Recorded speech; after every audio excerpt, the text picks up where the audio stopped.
Hi hello welcome back to my channel. నా స్టైల్లో chicken చుక్కా fry ఎలా చేసుకోవాలో చూపించబోతున్నాను. చూసేసేయండి.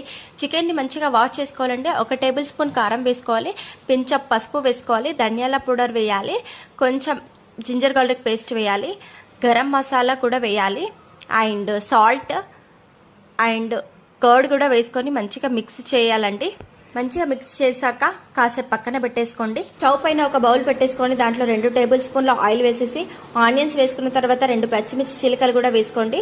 దాంట్లో కొంచెం కరివేపాకు కూడా వేసేసుకోండి. కొంచెం పుదీనా వేసండి. పుదీనా తర్వాత కొంచెం అల్లం పేస్ట్ కూడా వేయండి. దాంట్లో లాస్ట్కి కొంచెం కొత్తిమీర వేసేసుకుంటే కొంచెం ఫ్లేవర్ అనేది వస్తుందండి. ఇప్పుడు కలుపుకున్న చికెన్ ఉంది కదండి, దాంట్లో వేసేసి మంచిగా కలుపుకొని 5 మినిట్స్ ఒక మూత పెట్టేసి కాసేపు పక్కన పెడితే దాంట్లో నుంచి వాటర్ అనేవి వచ్చేస్తాయండి. చూడండి ఇప్పుడు ఎలా అవుతున్నాయో చూడండి ఫ్రెండ్స్. ఆయిల్ అనేది పైకి వచ్చేసింది. ఇంతవరకు మీరు ఉడికించుకోండి.